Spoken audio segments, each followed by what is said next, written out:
All right, that's what I wanted to do. So let me adjust the camera so I can get more of us in here. All right. We are live. For a Saturday. Let the Taco Tuesday talk, except for we're missing the tacos. It's Taco Tuesday, the UK Saturday edition. So English tacos. Which is what exactly? Nothing. It's We just walked in the door, so my hair's a little floofy from being outside. Sorry, everyone. It's my buddy Janjar. What's up, JJ? All right. Trying to adjust this camera. Things got strong. There we go. That's much better. Look at that. Better angle. What are you looking for? The shaft of her staff. Can it snap off? Yeah, when it was over there somewhere. Oh. Great. I'll find something to replace it. I always do. Sorry. Wire. I'm gonna smack you. All right. Heinrich! Well, we've been wanting to do a UK time stream for a bit. My good friend Kaiser has been telling me for advantage for those of you who don't know. Yeah. He's been entreating me to do so that we might be able to hang out a little bit more with our UK friends. And you happen to be in a similar time zone, my friend Heinrich. Although given your sleeping habits, I'm surprised you're awake. This is a true statement. I'm surprised you're awake when their sun is still out. Hi, Heinrich. So, I have to show off. Isn't it awesome? It's a prime for licking mug. With the old game logo on the back. I've actually redesigned it. So, hi, Dad. So we'll be probably updating these a bit as soon as I get them vectorized on my. The child is awake, or have they not yet gone to sleep? Yes and yes. Yeah, they've. Well, I've slept. Multiple times. So yeah. I did sleep last night. So the idea behind doing these Saturday streams, this is probably going to be a once a month thing, doing it on the last Saturday of the month. Although we might end up doing it on the last, something fell in over here by me. Yeah. One of my Necrons never sleep. Actually, I thought that's all they do. And every once in a while they get up and kick people off their lawn. But the idea is that we're going to probably try and do this like once a month, like the last Saturday or potentially the last Sunday of the month, depending on what works better for people. And then and just kind of do a recap of what we've done over the last month and what we've talked about over the last month. So, when we are awake. Necrons never sleep when we're awake. We don't want you to wake up. Go back to sleep. Necrons, go back to sleep. It's like that episode of Yuffie, or One Piece. Oh. Luffy, whatever. One of those weird animes. One Piece. Whatever. He's got rubbery arms. It's weird. Yes. Okay. It's a special ability. You knocked that cup over me, and I swear Look by all that is here, dog. We were gone for so long this morning.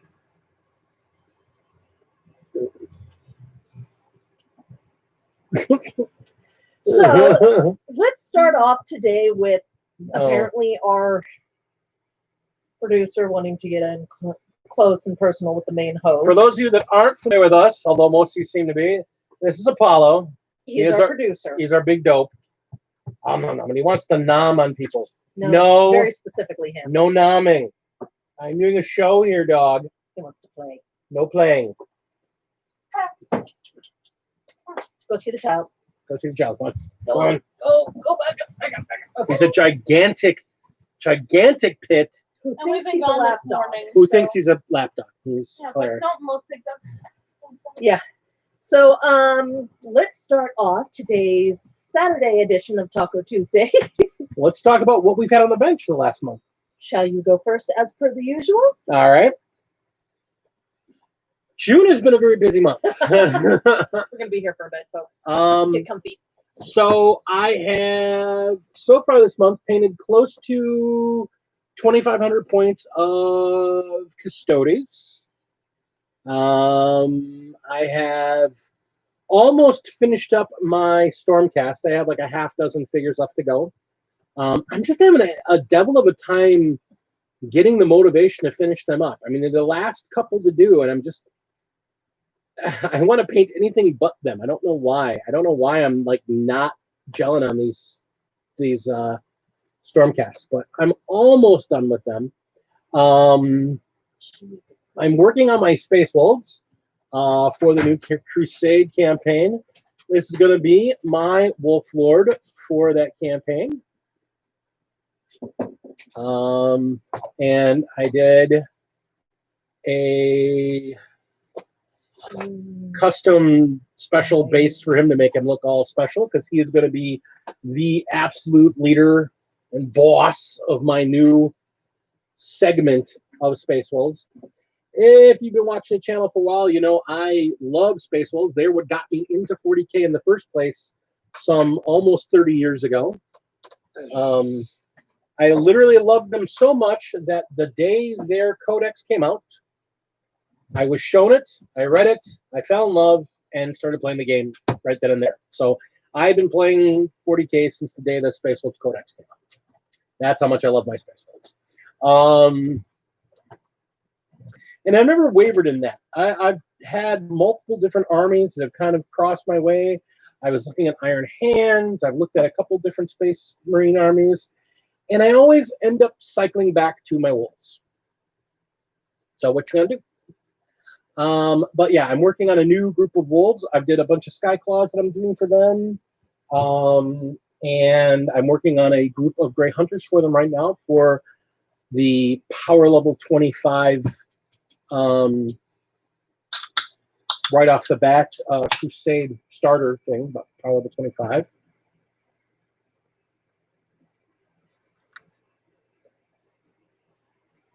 Have we finished all the models for your pre-9th box release? No. That's funny. Here's the thing. I have, in the last month, knocked out an incredible number of figures, to the point where I've had people look cross-eyed at me. Midwinter Minis held a challenge really early in the month. Well, they challenged people to attack their backlog as heavily as they could in a week and see what they could get done. And in that week, I finished 97 models. Mostly, I finished off almost all the rest of my Imperial Guard, except for like a handful of figures and a bunch of my orcs. And he was aiming for more. I was aiming for more. I wanted to do 115 so I could double the number of figures I'd done for the year so far.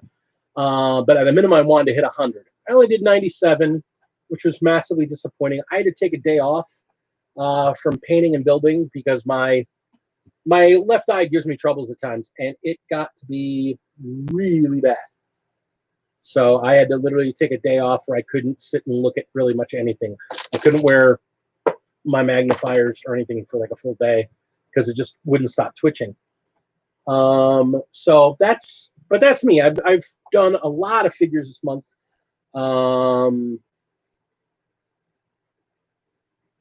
Just a tremendous amount of figures. And right now, what I've got left on my bench is a bit of Space Wolves and those Stormcast.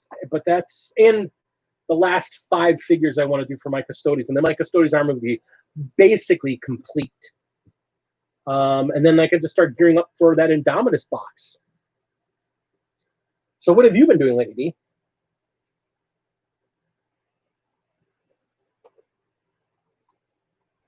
I painted enough. Excuse me.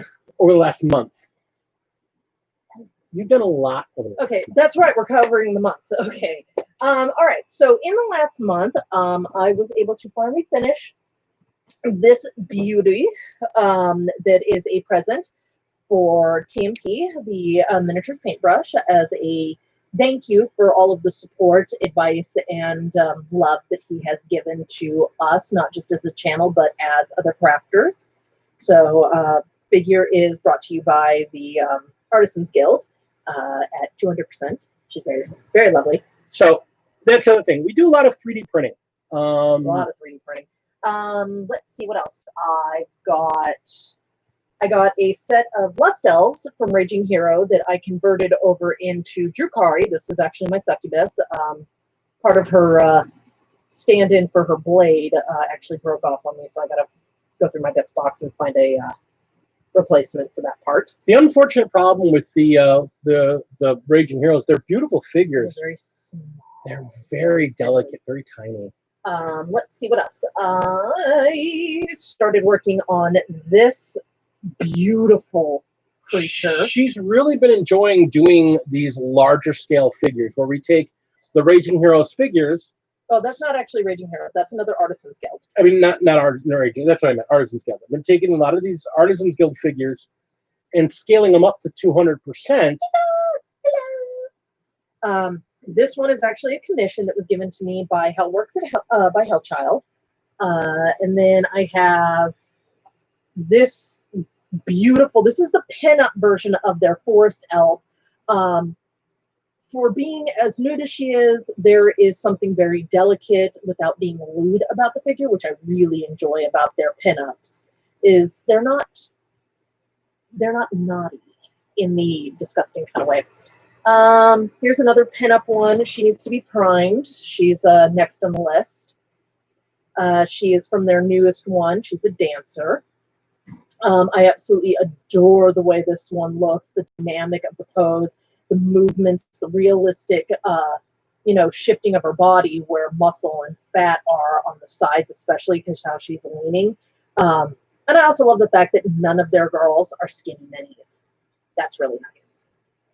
And then the last, okay, I got two other things. Now, this isn't scaled up. This is actually... This is what she looks like. This is one of their boss characters. She is of the same, the wood elves.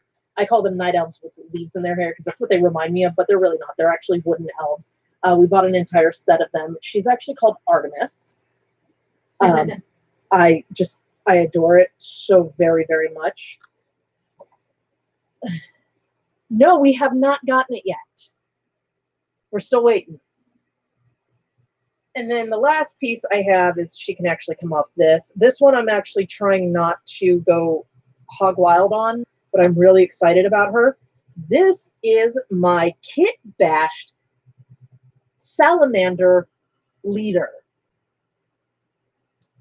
So it's going to be a counts as Adrix Agatone, which is what the base figure is, but we've replaced the head, the hair, the backpack. Made a little bit of adjustments on some of the stuff that she's wearing and her guns, or her gun, to reflect my 8th company / successor chapter. So I've been fiending to paint her, but at the same time I'm trying to mildly behave myself and work through the otherness. She's because her 8th company for there's a handful of veterans and then the rest are all female new recruits that they're the older ones, but they're the ones who took over when they died. And then the only other thing I have is I've been working on my Night Haunt, trying to batch paint the last of these little guys, which my chain rats and whatnot. So I've got a whole bunch of these little guys on here with my my my Lust Elves that I kit bashed the crap out of by adding hair onto some of them, shaved some of their helmets because I really didn't like their helmets, and then added guns too. So that you can use them as witches. Yes. Some of them are not. Some of them have two blades, and the things that I have for my stand-ins is great. Wow, how did I not miss that? What? Holy crap. There's a huge screw piece right here. How did I miss that? Anyway, so yeah, that's my what I've got going on around here. Vic, can you go turn on the AC? Close the front door, turn the AC. It's already closed. Get the fans done.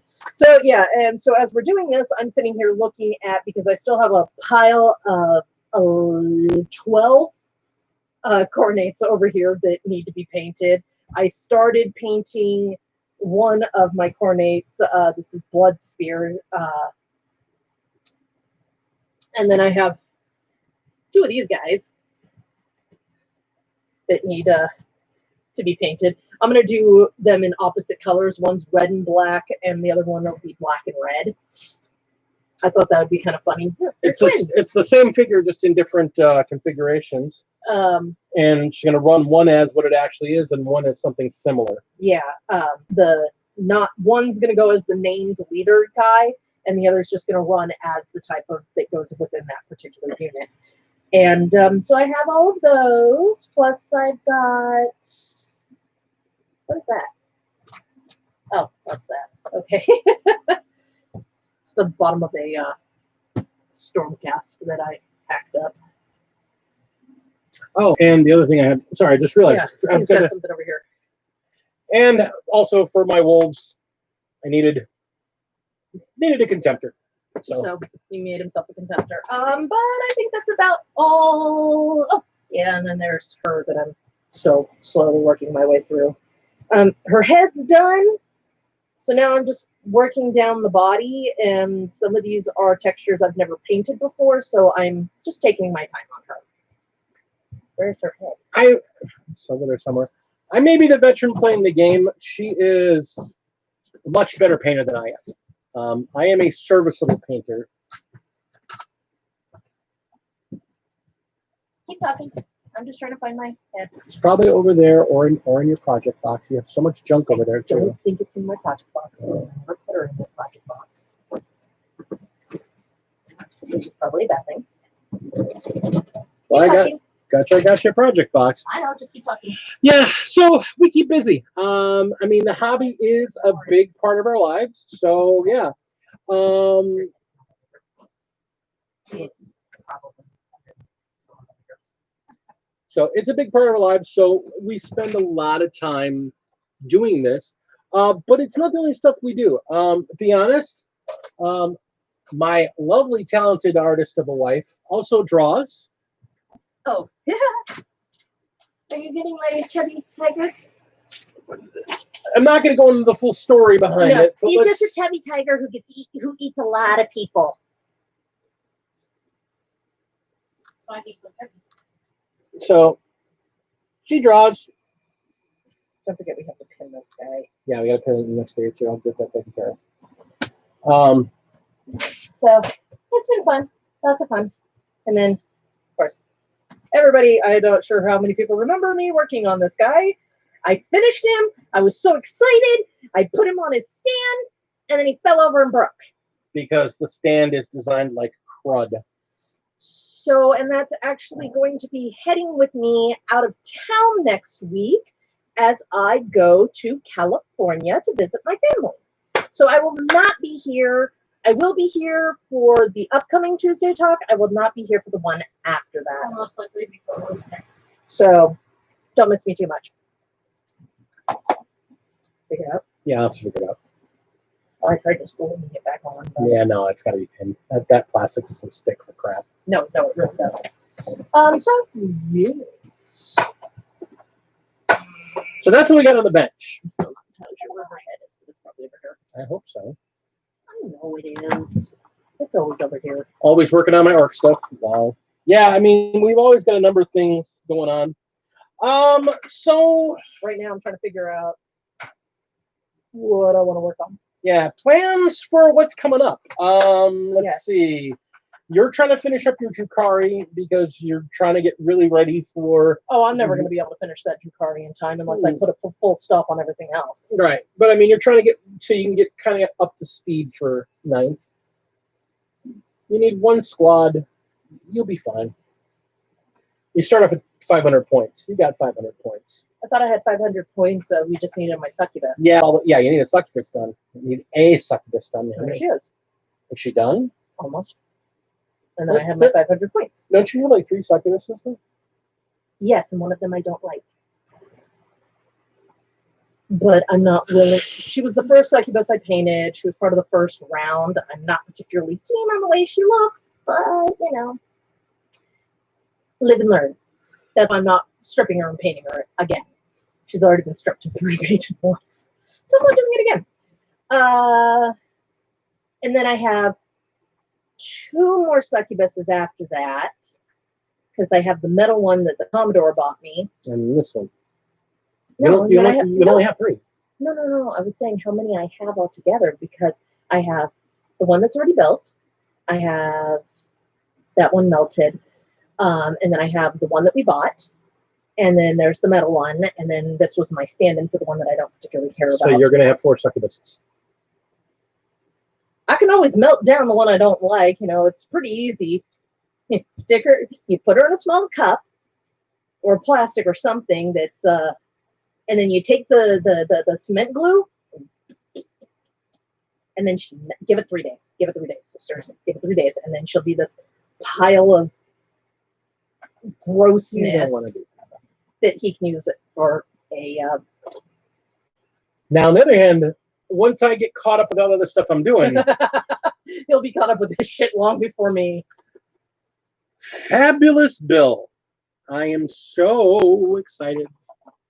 Yes, I'm jumping into yet another army. I have a wonderful Chaos army built. This is going to be the Chaos Lord for the army. But it's going to be... Is he yours? Yes, he is. Yeah, it's going to be an Agents of Bile army. He's been talking about it. He wanted it. Yep, the Fabulous Ben wanted it. And I happened to, we stopped at the craft store and one of our gaming stores, and they had one. So I snagged that thing as fast as I could and walked around the store with it hidden in my skirt pocket with my hand on it, so they know me there, so they didn't worry too much about it. Because that's the thing. I've been debating. I was gonna go Red Corsairs, but then they teased that Fabulous, that right as I decided to do this army, they let it slip that, oh, Fabulous is getting a new figure and there's gonna be new rules for the Agents of Bile. And I'm like, oh, I love Fabulous Bile. Of all the bad guys. That's because he's a bad guy after your own villainous heart. He is. So to tell you more about the army that I'm building. Yes, because Jamjar definitely wants to know about I am building a Chaos army that is going to be completely Agents of Bile. It is... Yes. It's going to be Bile as the warlord with a bunch of... I've got a couple of squads of Marines. But the big thing is that he has gone and gotten people of his own mindset and that have converted to his side. So he's got 2 Lord Discordants that come around with him and a bunch of the Greater Possessed and some Forge Fiends and a Venom Crawler. It's a lot of demons and demon engines and then meaty stuff. So it's going to have Greater Possessed and Obliterators, and it's lots of meat led by Fabius. And it's going to be in dark purples and burnished golds and flesh. There's going to be a lot of the clothing is going to be actually made from skin. Like I said, this is for those of you who do not know my husband to this point, he's an actual published author. And one of my favorites. Before I met him, I had read these books, loved them so very much. When my husband does evil, he doesn't do the I'm going to kidnap the woman and tie her to the train tracks, mwahaha, rub my hands, twirl my... No, no, no, no. You are beneath me. Why should I engage you? I believe that evil should be evil, but there should be a reason for it. To just do random, I'm so random, kill everybody type evil is stupid. Yeah. There's no reason for it. But the idea of having a plan and just having your own set of rules and ethics and morals that are completely contrary to the rest of the world. But there are always those people out there who agree with it. They understand it, and they will follow you. And that's the kind of evil oh my goodness. Oh, coffee's run off already. Drink your soda. It's that's the kind of evil I go for. So It's the kind of evil he plays. When I play evil characters in, say, role-playing games or online role-playing games, that's the evil I attest to. And Fabius Bile is, as I've said to a couple people, if I'm going to play evil, I'm going to play really evil in 40K or 30K. I mean, there's a reason why a friend of mine's trying to get me into play 30K with him. And if I play 30K, I'm playing word bearers. There's just no other way around it. I'm going to play the word bearers because if I'm going to play the bad guys, I'm going to play the worst guys. This is a man, and no, just for the record, I do not fear for my life or my safety or any way, shape, or form. This is a man who likes watching whodunit murder things from start to finish from unbiased points of view, because it's really hard to find those when you find someone who just is only presenting the facts, because he likes to think, he likes to see, and he's got this concept for a thriller novel that I've been trying to get him to write that's about a serial killer. No, the serial killer is not the good guy, but it's a mind, it's a mindset. And a lot of the book is understanding the mindset of why the serial killer is the way they are. Yeah, because sometimes, and it's the things that we watch in that regard, they're really cool because they help you come up with concepts. And just because you can understand doesn't mean you agree. I mean, that's condone. I mean, that's the thing. I am a very moral person, but in fantasy, you can suspend reality. And I enjoy reading about people that have a very different viewpoint on what morality even means. So I think it's an interesting viewpoint to try and write from, and it's an interesting viewpoint to try and play from. So I love Bile just for that fact, because he is he's a monster. He's an unrepentant, unquestionable, and apathetic to it monster. He knows what he is. He doesn't have a problem with it.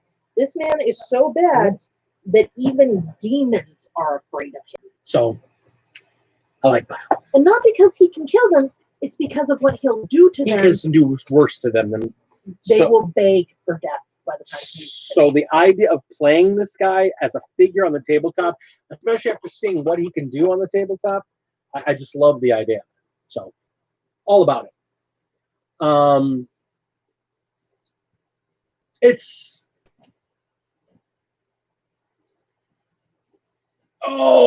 ping! I hate that. We have a gray carpet. It's the worst part. Have a piece ping off when we're trying to cut it, and it's like, I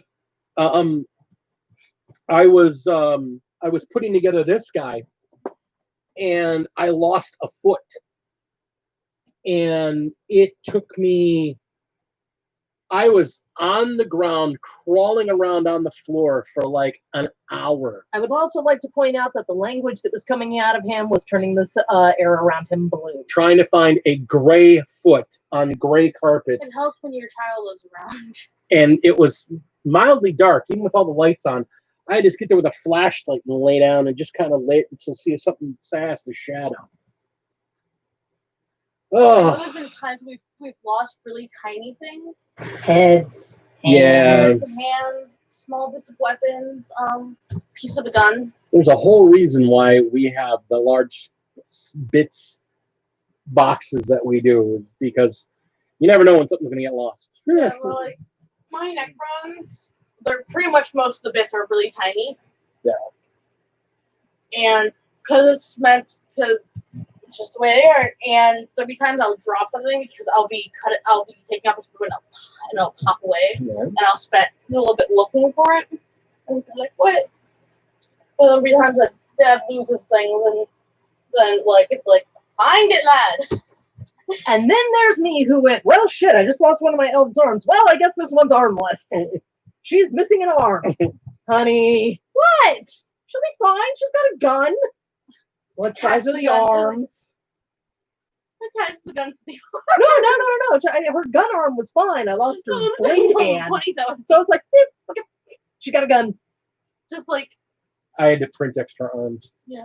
It'd be really cool to, like, if you lose an arm but you can't, like, print anything, like, you don't have that. That's not, nope, that's goes under homunculus standings, and I'm not allowed to have that in my Yanari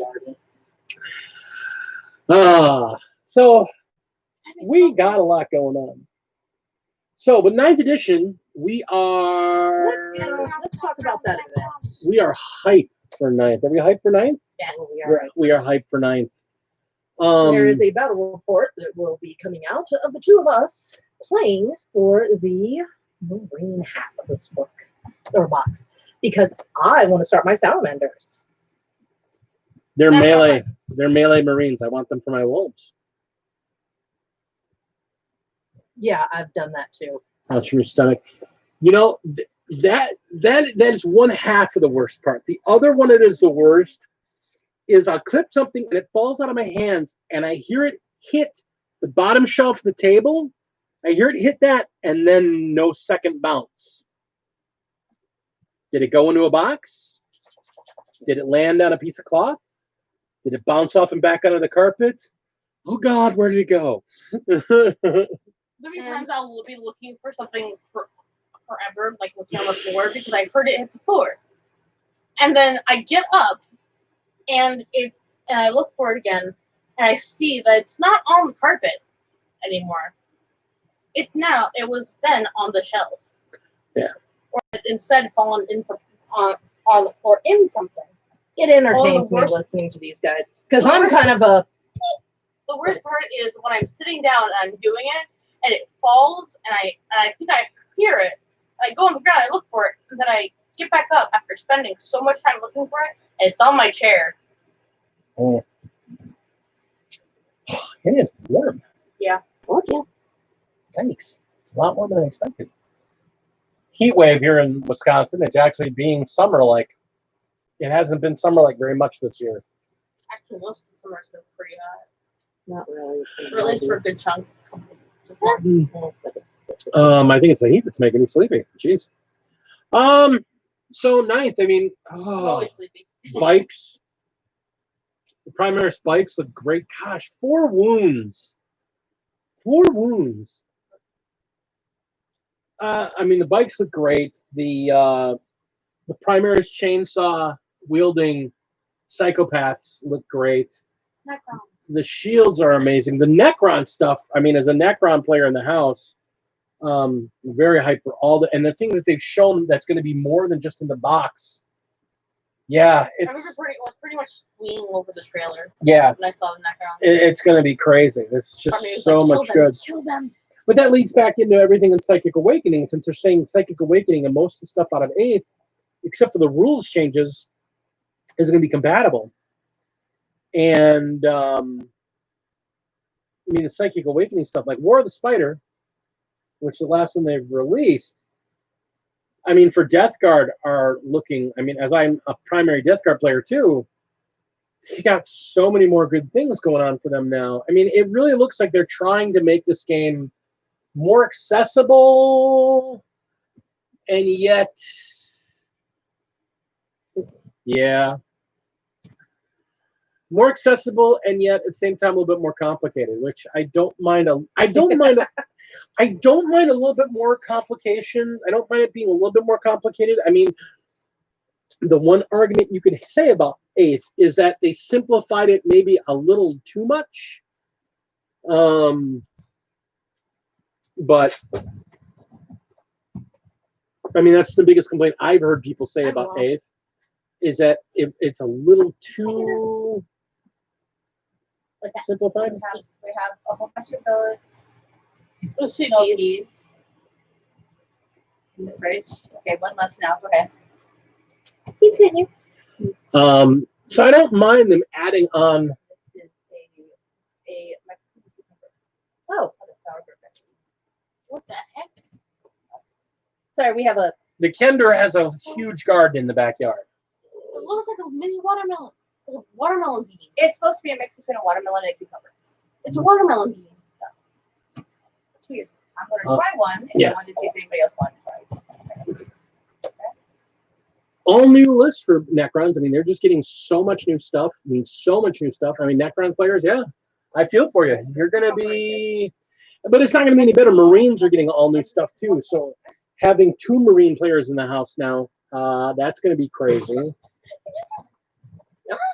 And I'm glad the Necrons are getting it because, I mean, Xeno factions have been ignored a lot. So getting like Necrons getting a full refresh and add-ons and new stuff and a new dynasty and I mean Celebrate. yeah, Necrons are getting the boost. Now the thing is, the question is if this is the way it's going to be, it makes you wonder how many other factions are they going to do that to.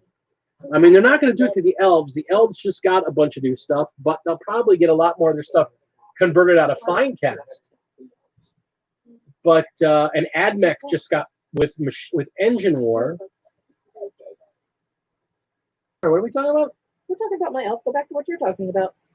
With,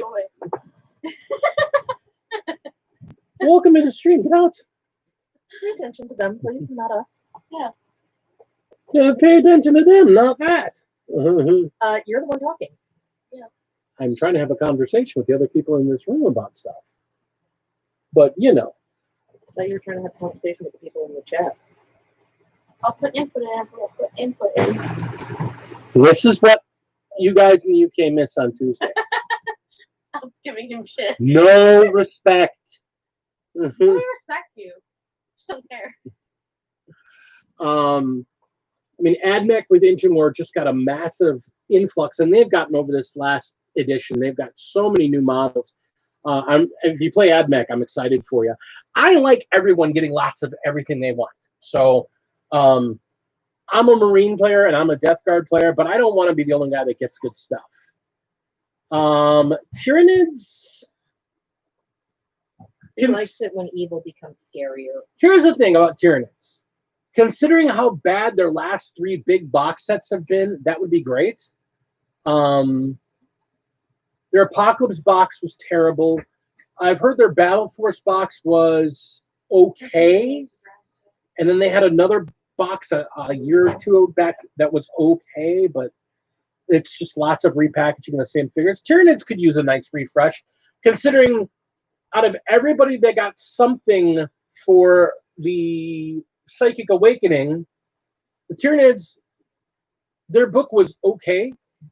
What did they get? They figured out what anger is. Yeah, I mean, they really didn't get a lot. They got the ability to make custom hide fleets. That's it.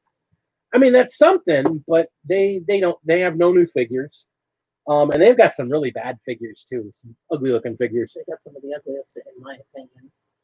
Well, I mean, some are supposed to be ugly, but I mean, some of it just kind of takes. Some of it's kind of, and it's not like the cults. The Gene Stealer cults just got a full refresh a year and a half ago. I mean, they got their entire line refreshed. They look beautiful right now. So, I mean, yeah, Gene Stealer cults got their stuff. Now we got the Necrons. Yeah, I think the Tyranids could be next. Would be nice if they get a little love. Tau have been getting things on a regular basis, so I don't think the Tau really need much of anything, in my opinion. Especially considering in 9th, The one weakness that everyone else is going to have because they're making Overwatch, you have to pay CP to Overwatch, except the Tau. The Tau are just going to get to Overwatch all they want. Overwatch. I'm overwatching.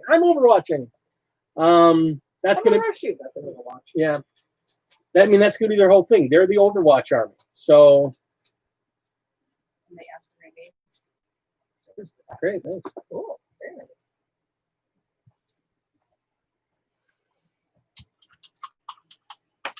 So, Tower.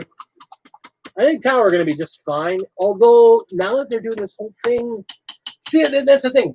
Now that you can't get minuses that are more than +1, or they can't exceed more than +1 or -1. I think that's going to put the Tau marker lights in an interesting point there. I know that there were certain armies that could stack up negatives to make themselves almost impossible to hit.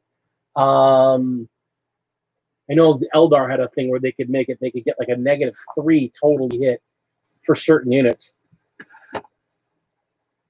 With them getting rid of that, I don't know why I'm running. Chocolate. I think it's the temperature thing. I think it's the temperature fluctuations doing it. Okay, let's see who's next. Because those guys can't be worked on. So, Psychic Awakening has been amazing so far. I think everybody's pretty much gotten what they wanted out of it. Greater Good was amazing for my guard. So, I think they're doing the right thing. And now they've got all these new things they've announced. I mean, they've got the new Marvel comic. Deal. I saw a cover art for that. Marnius Calgar. Oh, man, that looks so sweet.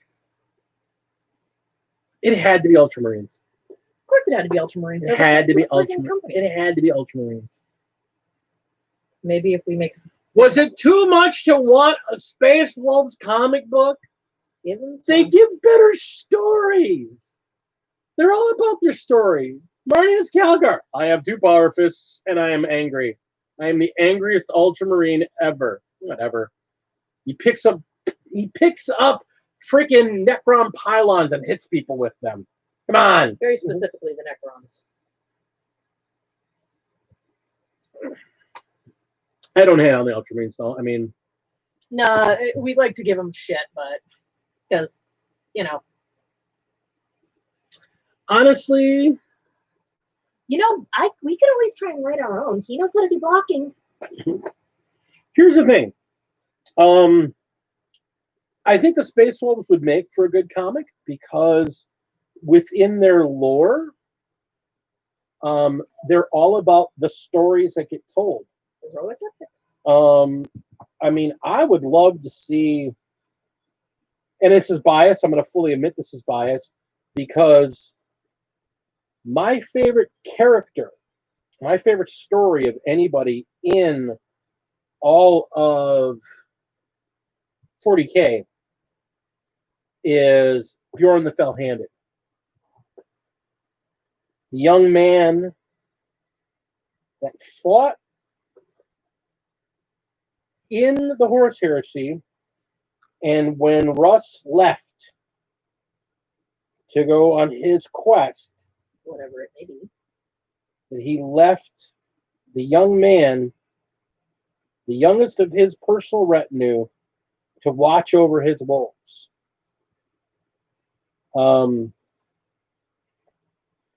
There's just something very intriguing about that character. It's like my favorite model in the game. Such a beautiful figure. And he has such an interesting story.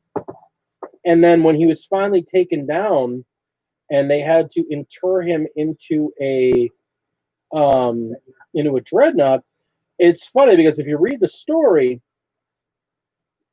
he had to insist that they elect a new Great Wolf, even though the wolves wanted to keep him as their Great Wolf. He's like, inside of a dreadnought, I cannot properly lead. So, and their response is, "En contraire, mon cher." But they could not argue with his logic, so they had to begin the election of the new Great Wolf.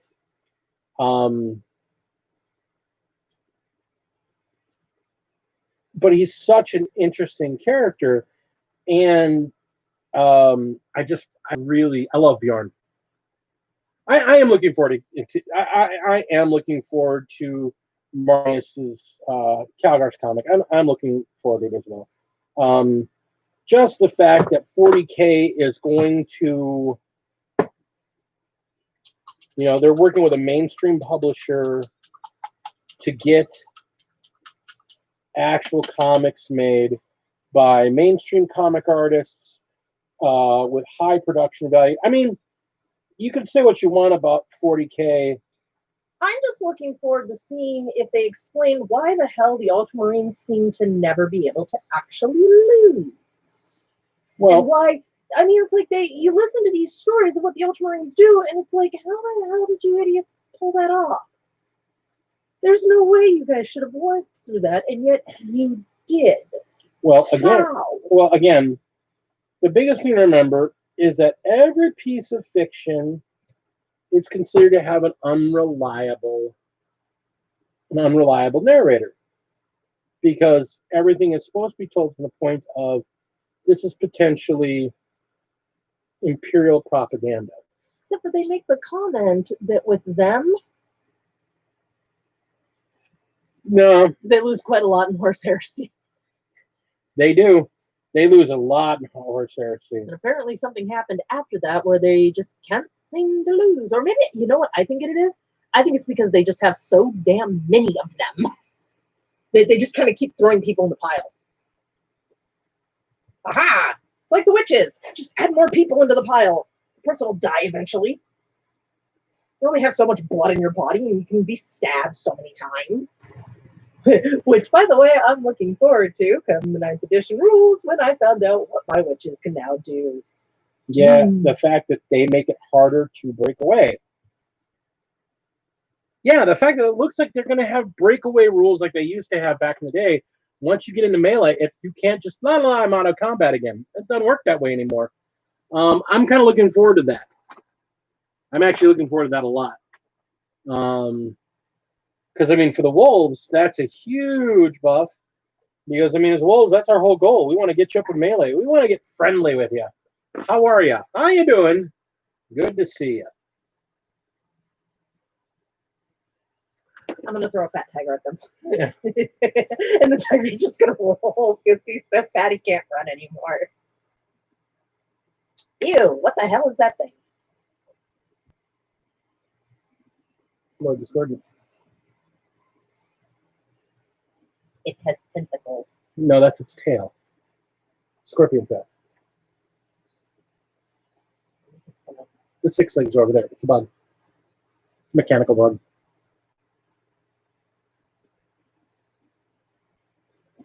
My husband, the guy who finds the nastiest things he can possibly play and then thinks they're adorable. I love the Death Guard. They just want to hug you. Come here. Give me a hug. I love you. 6 feet, social distancing, sir. I get tentacles to reach that.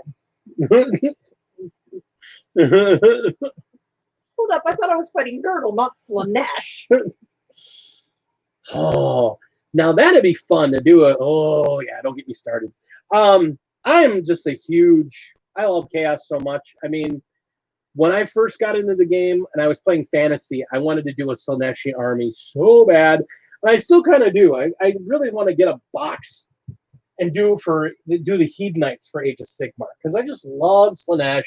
They're so much fun. You know, I'm sitting over here giving him dirty looks, and I'm going, and yet I say the same thing about Khorne. Look at all the blood. Yeah. So, I mean, and that's what I love. Again, that comes back to why we love this game so much. There is suspense of reality. There's a suspension of reality, and there's something in this for everybody. I mean, if you have the ability to play multiple armies, you can find whatever you want and whatever mood you're in.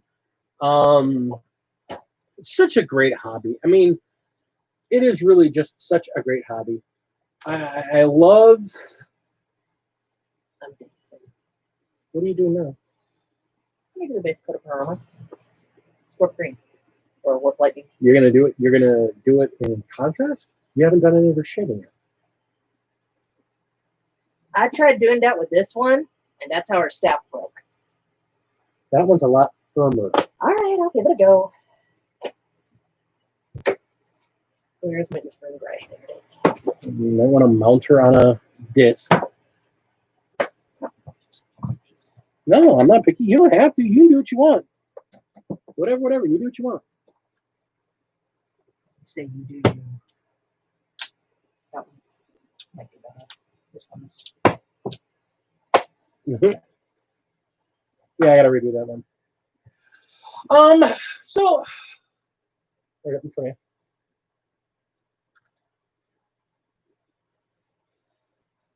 So I mean that's the thing.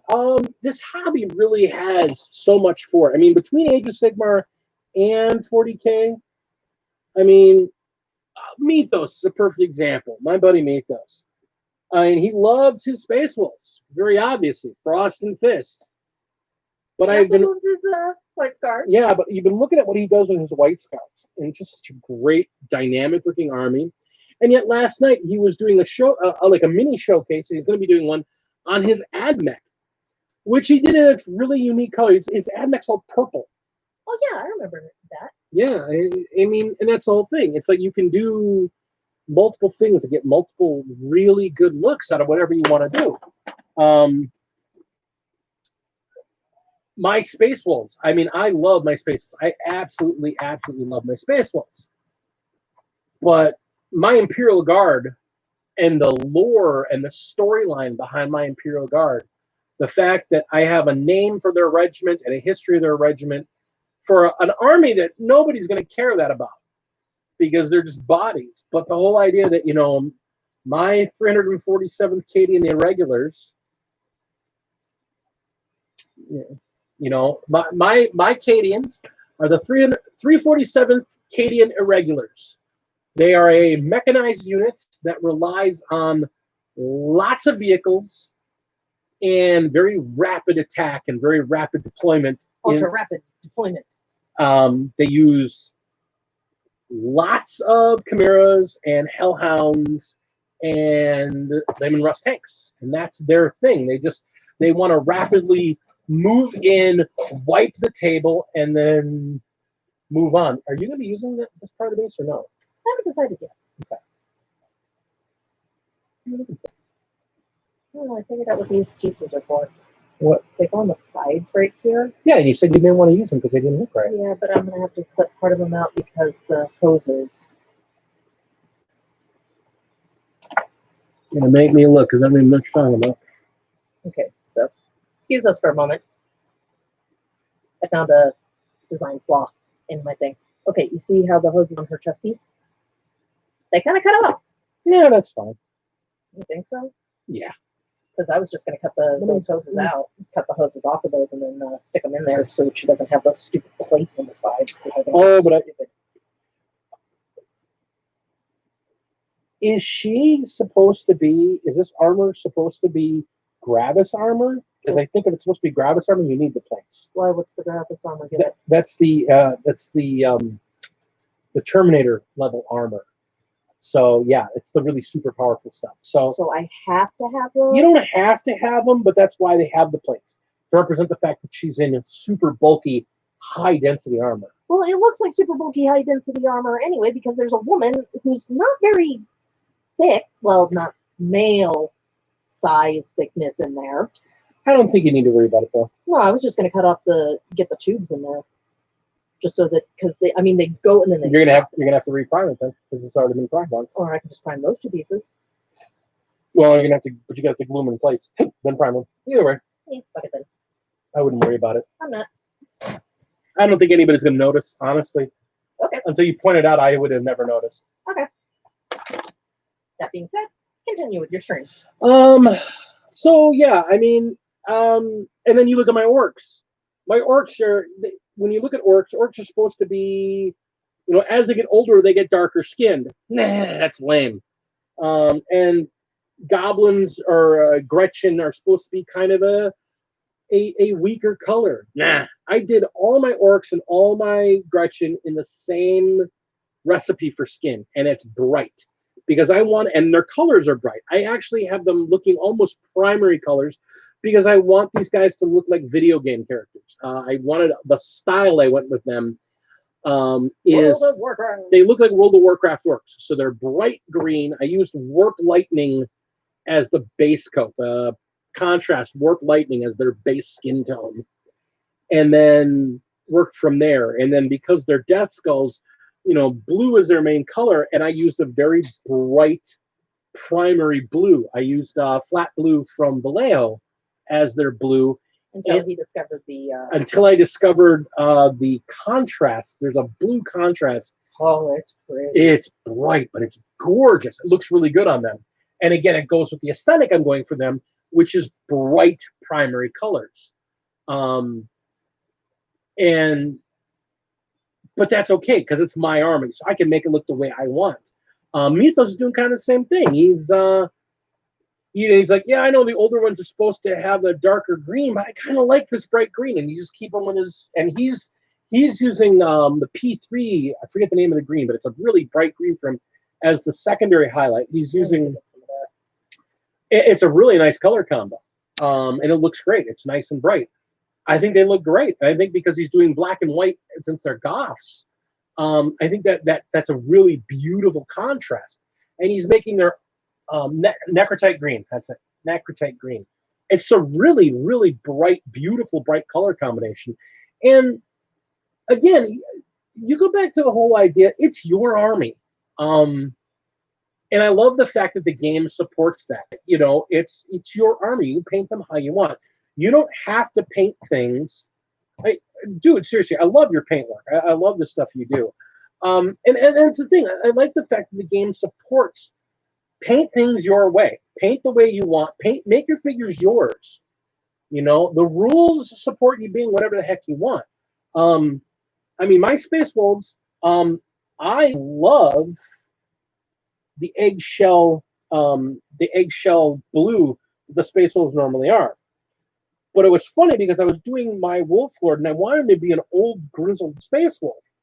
So compared to the normal bright blue, and I instead have this almost Horus Heresy era dark gray blue for his coloration that I got through his washes.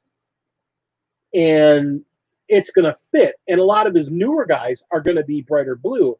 But he is this dark, grizzled veteran that is being given command. So, and again, I've got a whole bunch of lore behind this too. And again, the lore supports what you want to do. Mythos, I keep bringing him up, but he has just been such a great support for this channel. And it doesn't help that he's here, so we can, Well, but that's a big thing. He's here, which again, support from the channel, but he's also been a big support of what we've been doing. No, I just realized who isn't here. What? The one person who really wanted us to do this. Oh, Kaiser's not here. oh. I'm sure he'll watch it later. Yeah. But he sent me a Wolf Lord. Oh my gosh. On a Thunderwolf. Well, that makes me having 4 Wolf Lords. So I need to make 1 more. So I have 5 Wolf Lords. So those 5 Wolf Lords, I can go backwards with my lore a little bit. Because the idea is that Dalagar the Red, along with Mathis the Swift, which is my Wolf Lord on Thunderwolf. Oh, that's cute. Mm-hmm. I like that one. I've got Solaris the Beast, which is my Smash Captain, and Hrothgar Ice Spear, which is the one that has gone and become a Primaris Captain. Well, there you speak his name and he appears. You speak his name and he appears. Good. Good. but I need one more wolf lord. And I'm working on what I want to do with that one to make him different, a different configuration. But the idea in the days of old, the 5 of them started off as blood claws together and became gray hunters together, and then became a group of what do you call it, the veteran, the wolf pack. I forget what they're called. I can't brain them right now. But the 5 of them were and then they became wolf lords together under I think it's called the Long Thing. no, Longfangs are the range guys, the long range guys, the Devastators. Wolfguard, thank you, Wolfguard. Yes, the 5 of them became Wolfguard together, and then they've all become Wolf Lords together, and they still work together. And the idea is that these 5 Wolf Lords are known as the Small Council, and the 5 of them act as a group of 5 Wolf Lords that, in contention, run a larger group of wolves underneath of Ragnar Blackmane. What are you looking for? Halfway. I don't know. I have Ivory over here. Yeah, no. I just noticed it. I don't know. I want Ivory. I want one. So I use the 5 of them, and that's the idea. Is the 5 of them came up together. The reason why they're all going to be Blackmanes. That's the reason why all my guys are Blackmanes. But you'll notice that my guy and a lot of the wolves that I'm running with him have the Blackmane symbol, but instead of being black on yellow, it's red on black. That's because their leader, Dalagar the Red, has kind of an elite unit. I think it's underneath the. Nope, that's blue. Whatever. Mother Satin Fret. Is this it? We need to clean our paints. Yeah. The 5 of them, again, they work. They're called the Small Council. They answer to Ragnar, and they act as advisors to Ragnar because they're old wolves. If you go by the lore, Ragnar is actually a very young space wolf. He rose through the ranks very quickly, so because he knew what he was doing, and he was just really good. So the idea is that the 5 of them act as advisors to him, and as a leader of an elite unit, Dalagar the Red, I wouldn't call it a company, but his squads are affectionately known as the Bloodmanes. So because of his red hair. I think Bloodmane's an actual word. No. Blood Maws are that. Okay, thank you. So they're called the Bloodmanes because they're Blackmanes, but they answer to him, who answers to Ragnar. And the idea is that he has got all of the non-Primaris group in this organization, in this section that the Small Council rules over. All the non-Primaris answer to him, and all of the Primaris answer to Hrothgar. And the other 3 captains, being Mathis, Solaris, and a third one I haven't finished deciding what I'm going to do with them, the 3 of them kind of bounce between the 2 of them as seconds in command over these 2 major units. So I've got this huge, depending on the situation, depending on who's needed, depending on what the mission is. So that's why I can just keep building onto my Space Wolves and build them up the way I want. Because, I mean, I want to have a bunch more cavalry. I want to have a few more dreadnoughts. So this is the group that Robbie pulls for. Yeah, and for the comic she's doing, which is going to be kind of telling the story of a comical version of telling the story of our Crusade campaign. And that's the reason I came up with a lot of this, is for the whole thing is to fill this Crusade campaign. And that's what I love about why I'm so excited for 9th, because Crusade lets you tell this saga. And that's what I'm all excited for. Because the idea that I actually have this story as a writer, I have this story, the Council of 5 or the Small Council. And you know, it starts off with these 5 recruits that bonded with each other as a wolf pack when they were still blood claws. And as members died and people got killed off, the 5 of them survived. They kept to each other, and because they bonded, they always came back to each other. They always turned to each other. So these 5 bonded the way wolves do, that they see each other as brothers to the core. So one may be the commander for a mission, but the 5 of them always see each other as equals. They are. They rule by council. They rule their group. They rule their larger pack by council. Which is really impressive if you can actually find a large wolf pack that actually does that. Because they're often because it was oftentimes believed that the female was in charge and that was it, and it was her and a male. Every once in a while, you'll find it where it's a female and she's got a couple of males, but only one of them's her mate, and they all basically protect and work together. Yeah, it's one hell of a story. Yeah.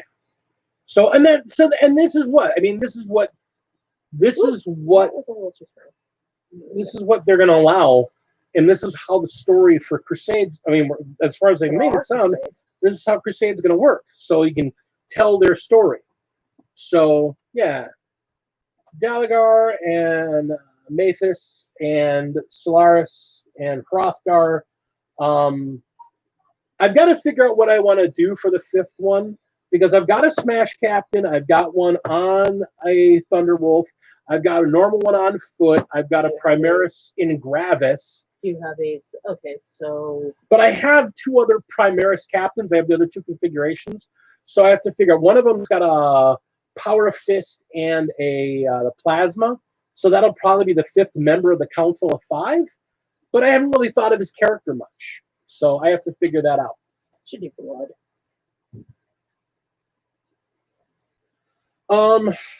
The youngest of the council. Well, that's the thing. They're not all young. That's the whole thing. That's why I said he's the youngest. Maybe. It's freaking blood, man. Well, that's what I'm saying. This guy's not. That guy's definitely not blood. That's the whole thing. Pardis? No, wait, wrong. Culture. Yeah, no. Pardis is. He's part of the other group.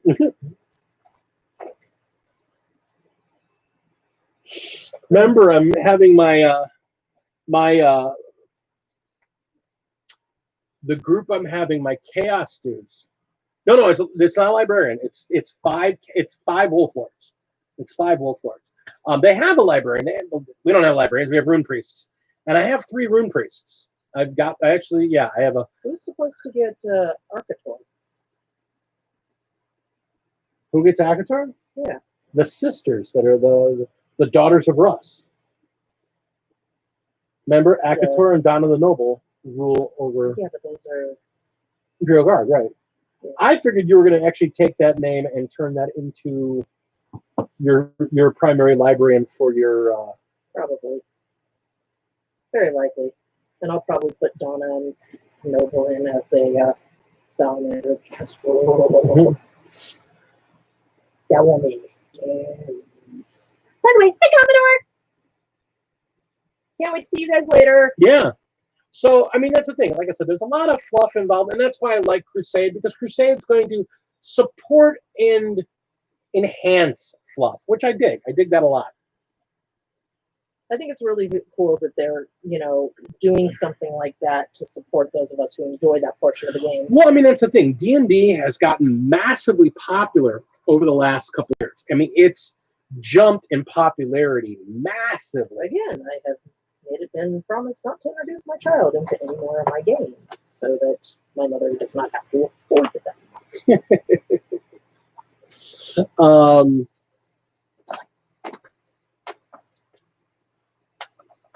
Don't mind me, I'm doing my highlighting. So for those of you who have seen my org, just trying to give you guys some quick idea, is that I like to do everything in gray, and then I will use Uthran Gray from Citadel to add the first figure out where my light's coming from, and then go from there. You want to hold that up. Once that's done, I add Vallejo Off-White to it to give that second layer of brightness from where I want the light to hit from. Once I'm done with that, and then I use a little bit of White Scarf by Citadel for the edge highlightings in some areas.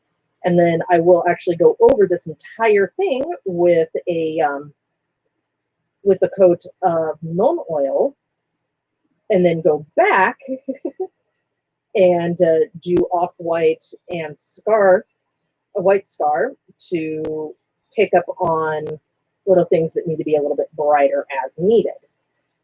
This allows me to pick up any details that I'm missing, potentially, and just kind of go from there. And it also goes into the recesses. The Nuln Oil will go into the recesses, acting as a natural shadow, which I enjoy doing anyway, where I'll oftentimes I'll take Nuln Oil and run it just in grooves and stuff like that for shadow effects. So for those of you who actually, wanted to ever know that, that's how I do it. Well, I mean, your painting process, I mean, you get beautiful, beautiful effects from your painting. So you have a great method. I'm also neurotic, where I'll put it on and sometimes just use my finger to kind of smudge it a little bit. That's not neurotic. That's understanding what you want. Sometimes I just want a little bit, sometimes I want a lot. As I've learned more about non-metallic metallics, highlight where I want it versus, yeah. So, sorry to interrupt. No, you're not interrupting at all. I mean, that's what this is about at this point. So, we're kind of talking about process. I mean, my painting process is not nearly as difficult, but at the flip side is that I kind of go nuts with my basing. His painting also makes it so he can crank out things a hell of a lot faster than I can. Because as we've been sitting here, you guys have watched me jump between 3 different figures. This is my 4th one now. So, that's a little too dark. Or too dark. So, Cool. You gonna be okay? Yeah. So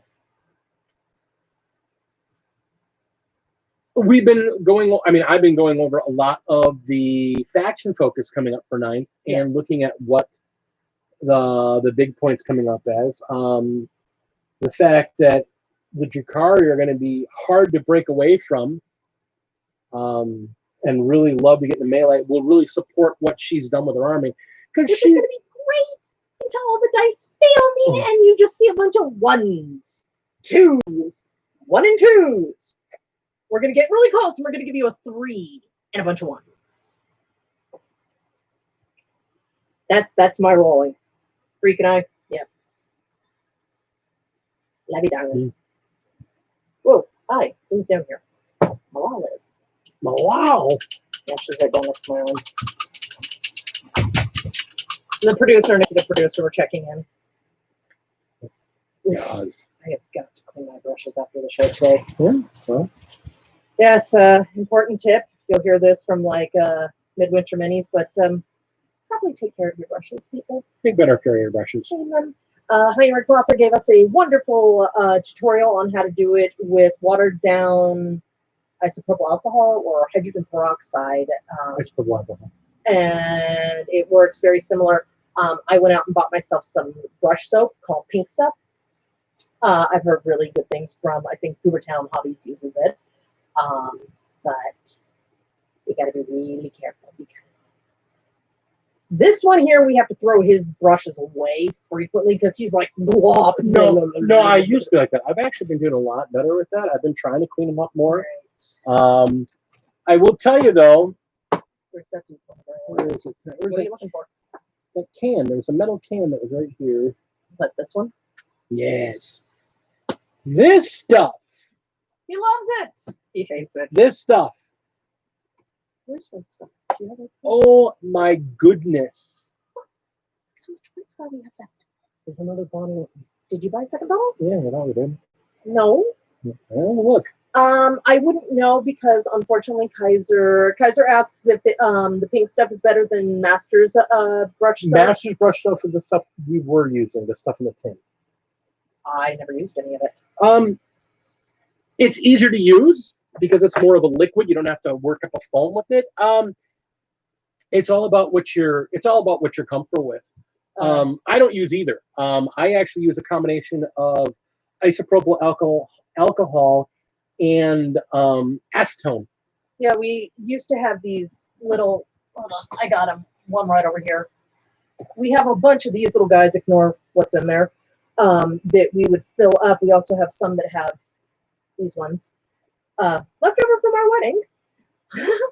That we would put it in there and just clean the brush with water, and then you'd put it in there and clean it up. Yeah, using a bit of either a combination of isopropyl alcohol, I've heard that, denatured alcohol. Yeah, I've heard that that with like a drop of dish soap. Yeah, can also is really helpful. You just need to make sure you clean the brush out with warm running water. Well, that was the thing. I was using Master's brush soap with the denatured alcohol. Mm-hmm. That was working really well for you. That was working really well for a while, and then my can of Masters disappeared, and then I changed brushes. Yeah, when you do that too. Yes. Little jars about the place filled with big teas. Yes. He's beginning to understand why I love Nurgle and Slash so much. Well, you know what makes me happy is if they look at you and think that, they don't think anything about the cornate person who loves dousing things in blood, having, any of these full of, blood or anything around the house. I love it. They just look at you. There is also the Space Wolf part of me.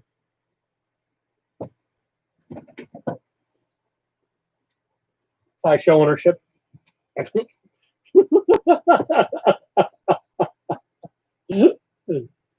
I don't want them to get knocked out. One of my lenses is worse.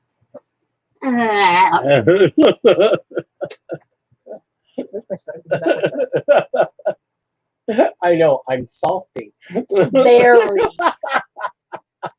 I've done that to him once before. That's how I woke his ass.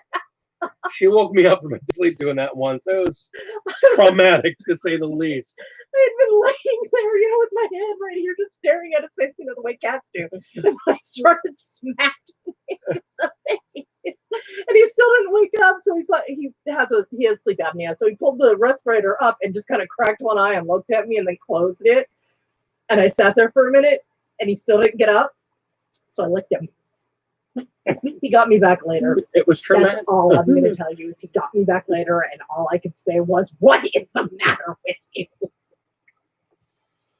So, little insight into our marriage. I think that was before we got married, too.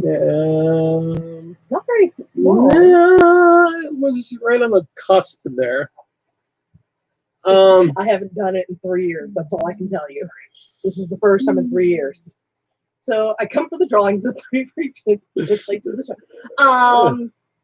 Okay, let's see. There was a drawing that I did recently.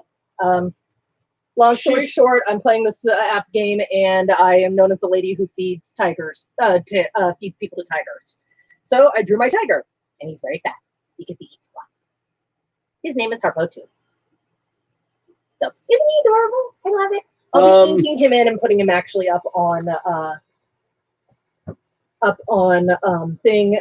Now, as far as 3D prints, we've got a few of them. He hasn't done 2. This is him right here. The only thing on him that's not 3D printed is the belt, which came out of a pack, a Space Wolf pack box. The entire rest of him is entirely 3D printed, which is why he has the awesome Hunter pack.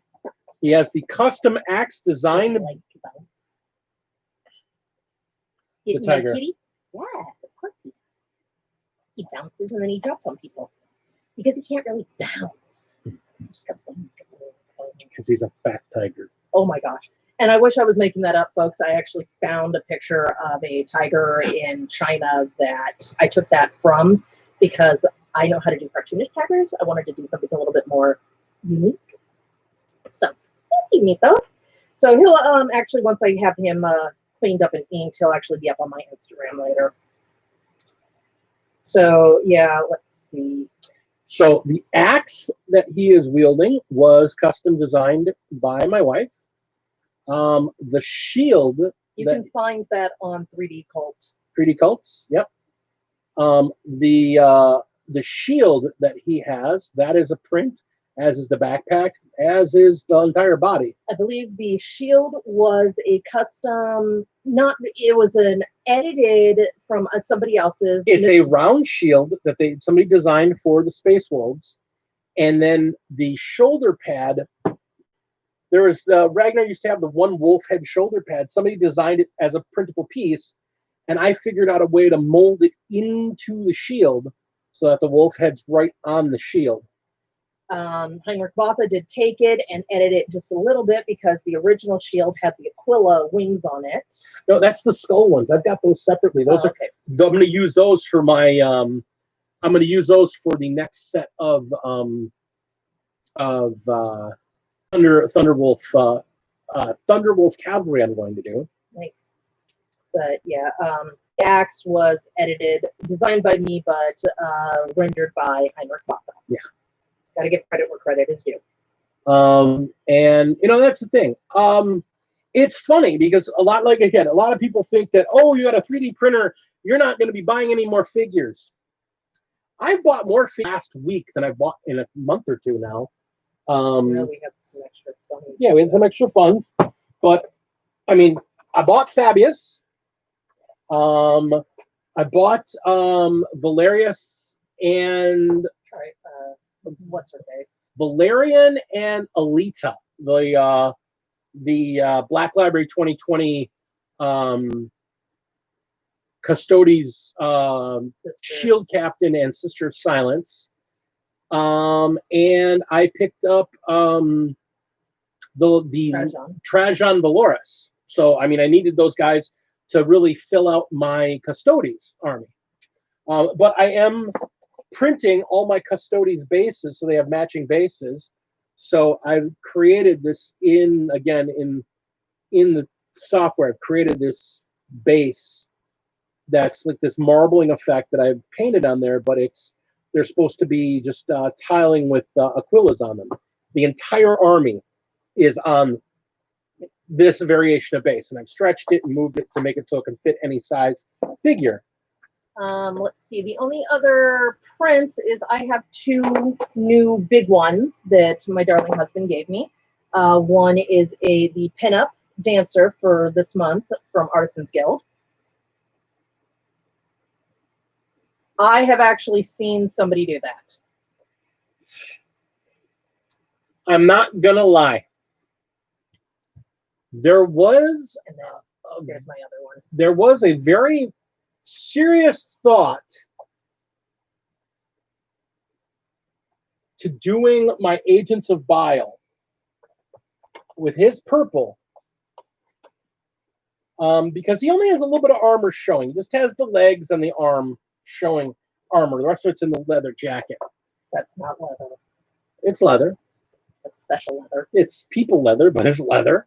According to an episode of Metalocalypse, it's called special leather. Okay. I was thinking about doing it in purple, but I'm thinking about reaching out to either Green Stuffed World or Turbo Dork and getting their metallic flake purple. So it's a sparkly purple. So they can be super fabulous. And in other news, because the idea of having a Disco Lord running around in sparkly purple and gold, who doesn't give a crap if you like his outfit or not, I think sounds Hilarious. Yeah, it did sound good. And yeah, that pimp game. I mean, this figure is so beautiful. I mean, just gorgeous. The only thing I can say for certain that I know about the color scheme at this point is that this guy, who's taken something out of a Marine, on the box art they dress him up as an Ultramarine. I'm going to be painting this Marine that's on this thing as bright yellow.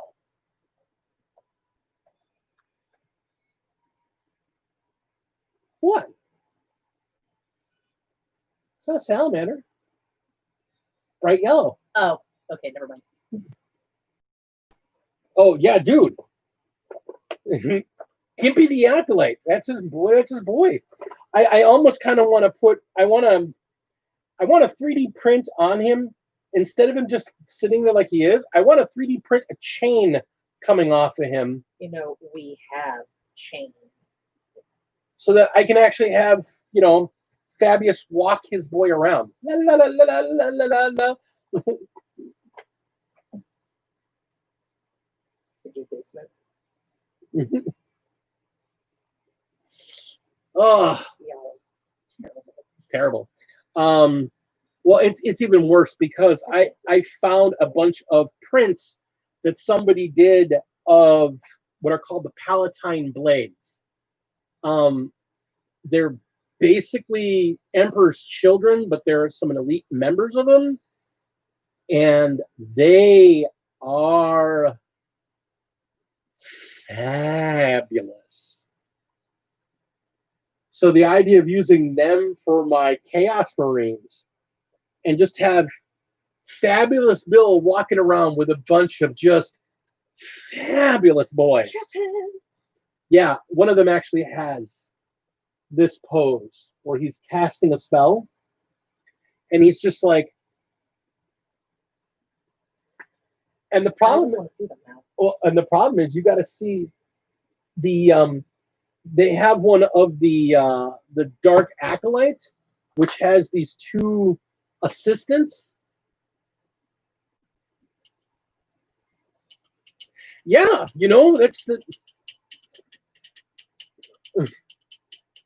I'm just over here painting. I freaking love, you know, I love Pulp Fiction, and I love that movie, and I love that scene. That scene's hilarious. You let him out of the box. You let him out of the box. And every time I think of it, I just think of the episode of The Simpsons. Sorry, not sorry. There was an episode of Simpsons where they did that. Yeah. But it was the one-armed gun store owner. Yeah.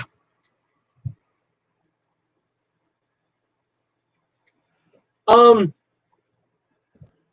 Honestly, my personal favorite scene in that whole movie, with as crazy as it is, I still love the scene in the diner. I love you so much. That's a good burger. that's First time I ever saw the movie, I was like, I love and then it. someone said that because it's not in chronological order, but apparently if you watch it in chronological order, it makes no sense. It's a great movie. I love Tarantino flicks to begin with. I love Tarantino all around. Well, Tarantino loves doing the hokey crap like that. I mean, it's time we Dusk Till Dawn. That's Benicio del Toro. Was it? I thought Yeah. that was a. No, that's Benicio del Toro. No, he's Friends with Benicio. they're very good friends. But I mean, because he's in that movie. Yes, I know. But yeah, I If I'm not mean, mistaken, brother yeah. that dies. Yep. I mean, ugh. So he has so many good movies. I actually want to watch. I just found out that it showed up on Netflix recently because I haven't been paying attention to Netflix. Actually, Ridiculous 6. no, Django Unchained. Yep, you have fun with that. Oh, I want to see that movie. It's so good.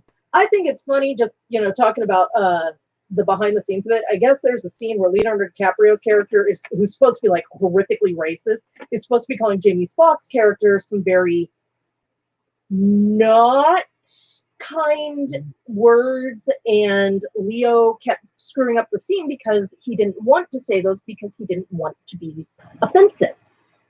And he really likes Jamie Foxx, and he was worried that, saying those words was going to hurt Jamie's feelings, and he just thought they were wrong. So Jamie ended up having to pull him aside, and it's like, look, I get called this damn near every day of my life. It's okay, because I know you don't mean it. And that was the only reason he got through the scenes. I just found that really interesting because I'm a sucker. I may not ever watch the film itself, but I love reading the behind the scenes, find out what happened and stuff like that.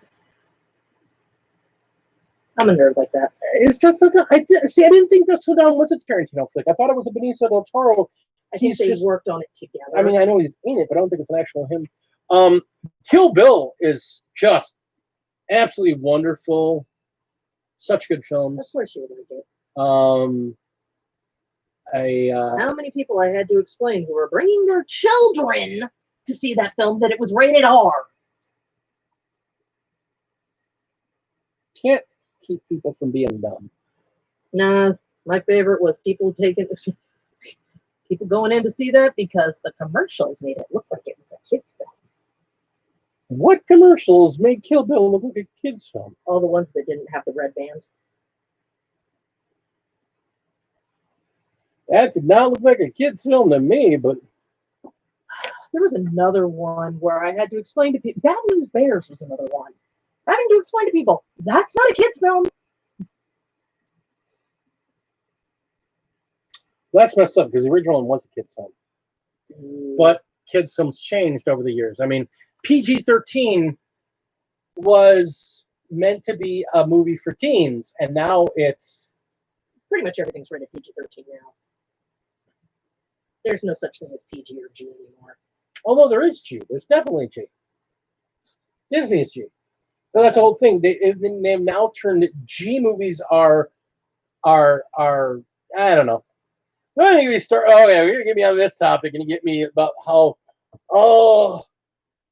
I was talking about this at work the other day where a lady brought in the actual movie poster for George Lucas's very first film.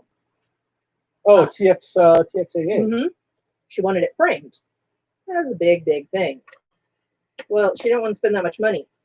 Just to mat that thing would have cost $300. Yeah. Well, no, I mean, yeah, she was terrible holding that photo. There's a number of technique issues with that. No, there's a lot of, that was a movie that pulled a lot of Rule of Cool, okay? Let's just leave it at that. Rule of Cool got called, and yeah. Let's make her stand like this with the sword. That's not actually how it works, but it looks really cool. I cannot disagree with this statement.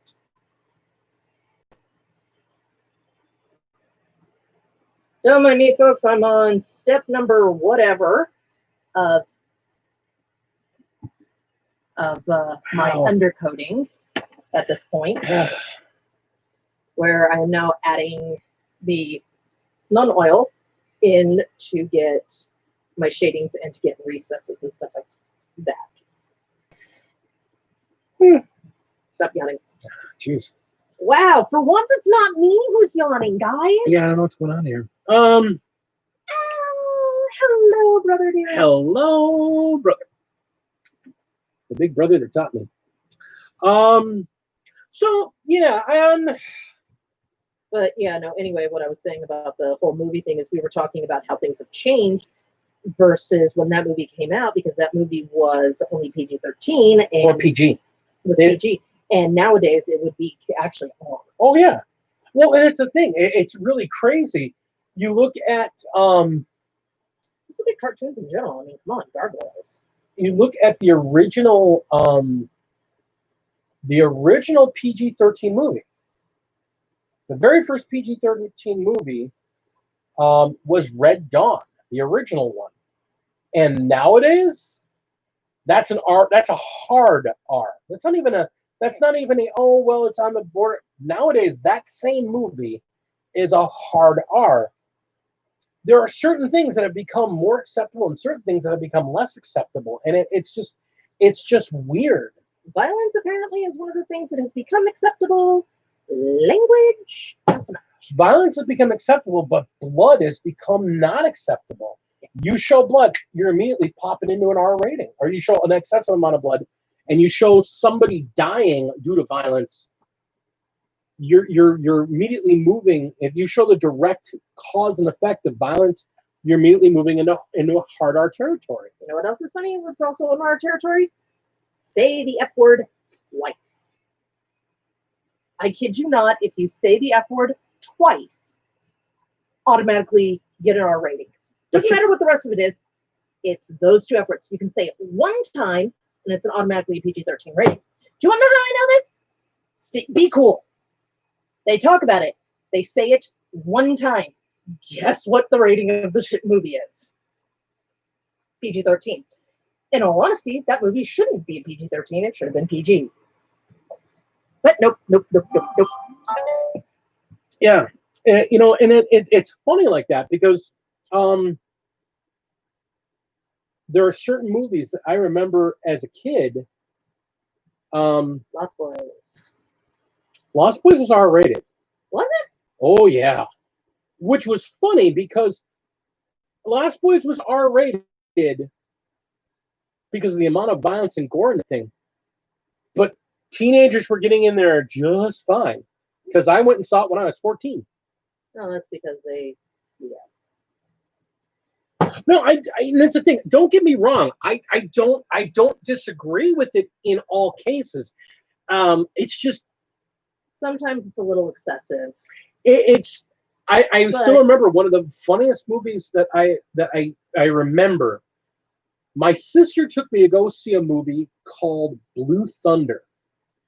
And it was about this super helicopter that the cops were given, the super helicopter. And the only reason it was R rated was because the violence, you never saw anybody get hurt. I mean, there was a lot of violence and shooting, but you never saw the direct consequences of the shooting. But man, every other sentence, the lead character was dropping F-bombs. I mean, there was, and I remember my sister, and I was like 12 or 13, but she thought I could handle it because I was a mature kid. And afterwards, she got upset with me because I was just like, man, he said the F word a lot. It was noticeable to me because he dropped the F-bomb every other sentence. I mean, his nickname for his partner was FNG,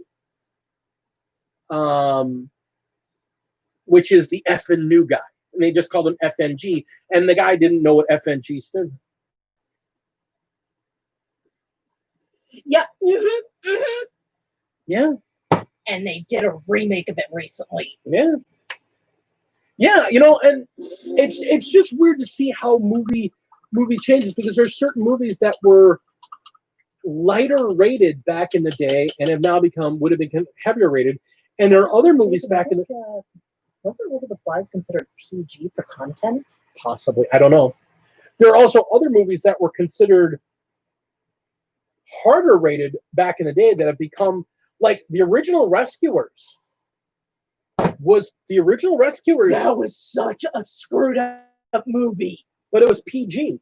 Yeah. And it was the first time Disney had done a PG animated cartoon. They left a little girl to drown in a cave. Nowadays, that'd be a G movie. Yes, it would be. Nowadays, that'd be a completely G movie. I mean, especially after Lion King was G rated.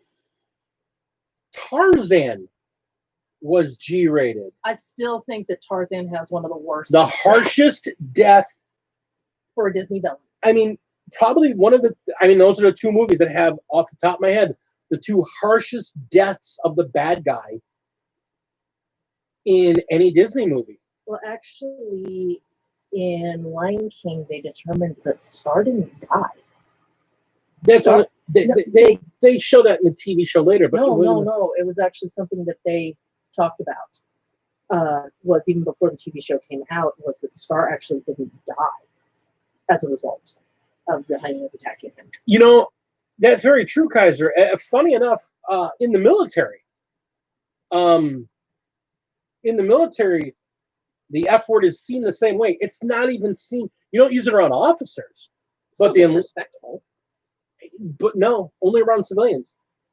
That was the weirdest thing. When I was in the military, the F bomb was just putting an emphasis on when you were talking with the guys. The F bomb was just you putting emphasis on something. You know, there was no, the old term cursing like a sailor or cursing like a soldier. It's funny because when you're not around officers, you're not around civilians. Oh, I know. We swear like, every other word. It was one of the things I actually had to break myself of when I first got out of the military, because Grandma. yeah, it was weird. It was a weird culture shock because you cursed all the time. It just wasn't even a second thought. It was just that's how you talk. Yeah, and which is how very much American language is starting to become. And it's funny as I get older. How offended you get by that word? I don't get offended by it, but I notice it. That's the weirder thing. Like, like, wow. Like today. With every single time I let one slip, he was like, language. Right. And normally it doesn't bother me. But again, I'm looking at it from there's a little kid over there. Language. Whereas Dante's like, yeah, but Dante doesn't care. I like Dante, but Dante doesn't care. Dante's a teenager. He doesn't care. He's not a teenager. He's 20s. Okay, I didn't realize he was in his 20s. He's in college. I didn't know that. I thought he was one of the younger ones. Actually, I think he is the youngest before Lizzie. Well, he is. Lizzie. He is. He has an older sister. There's an older brother, too, I believe. I don't know. Unless the older sister is the older brother. I'm not sure. I have no idea. Conversation. Considering he was conversation there, yeah, I don't know. Anyway, so you. But I mean, it's funny that language changes, generations change. I mean, hell, it used to be considered improper to walk out of the house in your slippers. Yesterday we were driving down and saw a lady walking down the street wearing slippers, barefoot slippers, no less. Yeah, little bare feet, like big bare feet slippers, crossing the street so she could go pick up a pizza. Wearing overalls and a pajama top. Yep. Which started a conversation about, what happened to good old morals where, you actually gave a shit about what you dressed like when you came out of the house. But, the funny thing is it actually goes back, that also, and I'm going to turn this right back around talking about the game. Uh-huh. When I first started playing 40K, yes, it was grimdark. But it wasn't. But it was seen as black humor. It was, tongue in cheek, very an almost comedic level of. I mean, the orcs were campy. There's a piece of fiction in like the very first rule book where two of the Marines are in the back of a jump jet, just about to jump out.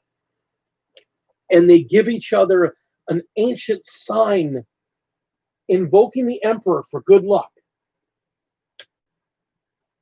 I mean, it was like, it was this campy,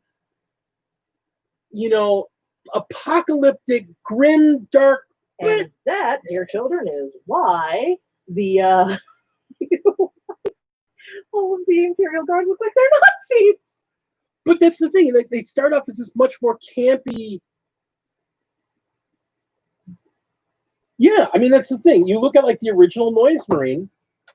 You look at the original Noise Marine, and it is. It's. You look at the original concepts and learn some of the original stories, and it was a very tongue-in-cheek black humor. It was meant to be poking fun at at some of the ideas of this completely fascist overview where nobody is a good guy. Everybody is a bastard. There are no good guys. Everybody's a bastard, and everybody sees themselves as the good guy. It's hilarious. Well, let's also point out. And that nowadays, you read the fiction. Oh, man. somebody took this a little too far. I was reading, I think it's in the second book of The Beast Arises. I was reading an excerpt where they talk about how the orcs have landed on this planet and they've got captured humans. Uh-oh. And they are feeding these humans massive growth drugs and massive hormones and all this stuff, and basically keeping them as cattle. So they're massively over bloated, gigantic masses of meat and thing, and they're being basically kept so that they can skin them for leather and eat meat. And it's just like, You know, as weird as it is, that never struck me as something that the orcs would do. I was just like, what has happened here? And then there's another book where they talk about, you know, the Chaos Marines. They need incubators to make more Space Marines.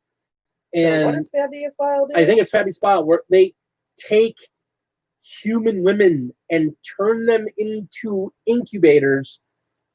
These grossly distended, and it's just the reading the part. It's just like, oh my god, this is just a lot. it's just disgusting. All right, she's ready. And there's the thing, I'm okay with like gross for, you know, weird. Like I love Clive Barker. I love Clive Barker's stuff. And the whole Hellraiser series of movies and the Hellraiser book. I love. Yeah. And that was the thing. It's like they took what was supposed to be, in my mind, when it started off as a black comedy, tongue-in-cheek kind of grimdark humor, and they turned it into this gritty. And there's sometimes the lore is a bit much for me, and it's part of the reason why I don't enjoy a lot of the novels. Now that's changed. A lot of the more recent novels I've actually really started to enjoy. But there's a lot of novels that they wrote like in the like between the 2010 and like 2015 6th and 7th edition era novels where they just got super dark for a while there. Because you know, that was, you know they let the super serious players write the novels. And I was just like, oh. I mean, yeah, there's always been some nasty parts. I mean, Chaos was nasty, even in the very beginning. I mean, Slaanesh is just Slaanesh is Slaanesh. So you should show this off. Okay. So she's now done all the highlighting. The nun oil has been added in to increase the shadows and whatnot. So and then I went back over it with a little bit of Citadel Scar White just to get the final highlights and edges, as well as kind of give me an idea of where some of the metallic is going to have its shine versus its shadow. Can you even see that? I'm looking at the flame effects on the leg there. That's pretty cool. Yeah, that's going to be. This is a really dynamic figure. And again, I gotta give GW credit. Some of their newer models. I mean, again, I keep coming back to Fabius. And he's opening Fabius. I'm just taking the plastic off so he doesn't shine. When you put the box up. What did you really? There's a freaking trash can right behind you, dude. When you look at the detail on him, I love the level of detail that they're going for with these things nowadays for their specialty figures and their name figures. I love the way they look. I really do. I really love the fact that, you know, GW is really kind of trying to step up, and they are the premier miniature war game in the world. So they're trying to step up and even be more so without being boutique. because I do have a problem with some of the boutique figures. Unfortunately, I'm willing to admit that it's one of the reasons I'm not crazy about Raging Heroes. They're just very super spindly, and I did not realize how spindly these damn things are. And at first I thought it was me, that somehow I had forgotten how to paint smaller figures. and then she handed it to me, and I'm like, my God, this thing is tiny. Here's an example. It's my little succubus. I mean, she'll also show off her hair, because I'm like so proud of how her hair came out. So look how little she is. She's tiny. It's not at all. Maybe try my drawing pad up behind it. Yeah. But anyway, you can kind of get an idea of just how bloody tiny she is. Yeah. You want some help? No, there we go. Yeah, I mean, she's absolutely. There we go. Yes, Yes, she I does. gave her the Eschergain whip in place of her agonizer. My fingers are in the way. I changed her head and her face to get the image that I have for her, but that's supposed to be my succubus. And she's freaking tiny. She's actually smaller than the succubus mold. I should point this out. The succubus's molds are actually almost a half a size bigger than she is. And the entire set is that big. Fun fact, they're the same height as regular witches. The heads are still the same dimensions. These things are little things, whereas the witches are not. Yeah. Little So things. it's just kind of wow. Yeah. So that's it. Oh, So I'm hoping that you guys enjoyed this. yes, very much. And again, we're planning to probably do this the last Saturday of every month, kind of do an overview of what we talked about over the last month on our regular Talking Tuesday. Just to allow us to get a chance to interact with our UK and other European friends that we don't normally get to see too much of. Because, you know, there's a lot of guys that I talk to in the Warhamming 40K group on Facebook that are part of the 40K Orcs group and Chilling Wargamers group. A lot of really good guys that, you know, if I was working right now, I wouldn't get a chance to interact with because I'm not home. I wouldn't be home during the day. And a lot of great insight, a lot of great information, and just good conversations. And that's a big thing we try to strive here. Yes, hopefully by next month, I'll have everything set up for my OBS so I can actually set up streams so I can schedule them ahead of time and they're ready to go. So you'll get notices and all that stuff. I've been working with OBS. I got to talk to Freak. He was going to, when he had some free time, unfortunately, he's been swamped at work. But he was going to get with me, so we were going to jump into a remote call. Because, again, people in this hobby just want to help each other out, whether it's the YouTube side of things or the gaming side of things. So we're really looking forward to it. Because I like hanging out with you guys. I like talking with you guys, and I hope that these crazy conversations we have and these wildly random topics that we jump in between entertain you. So that being said, as we close up shop for the week, I want to give a quick shout out to our lovely patrons out on Patreon. It's really them that allow us to get things like cans of Quick Shade and extra bottles of paint and pick up models here and there and let us. Yes, a lot of thanks to IDIC Beer. Oh, yeah, absolutely. I mean, Nick from IDIC Beer, he has just done an amazing job of curating a really, really good organization that just kind of loosely looks after each other, and I love that. And I love that he's about the hobby. We're about the hobby and about being friends within the hobby, and I think that's awesome. So between IDIC Beer Community and Chilling Wargamers and just all the really great groups out there, a lot of really great, good channels. Don't forget the Chilling Wargamers because they I just said Chilling. Yeah. Okay, sorry. Yeah. Thank you. No, you're fine. You're fine. It's just so much great content out there, and a lot of great people that want to make this content happen. So I'm very thankful to them, and that's one of the reasons I wanted to make sure I started doing a UK stream, so I get a chance to really talk and interact with and present our silliness to our friends out in the Right, UK. now it's my turn. We're both yawning. So that being said, I want to say a quick thank you to all of my friends on Patreon that, again, make this possible. So we have our Battle Brother levels. We have Mini Warmutt. Mm-hmm.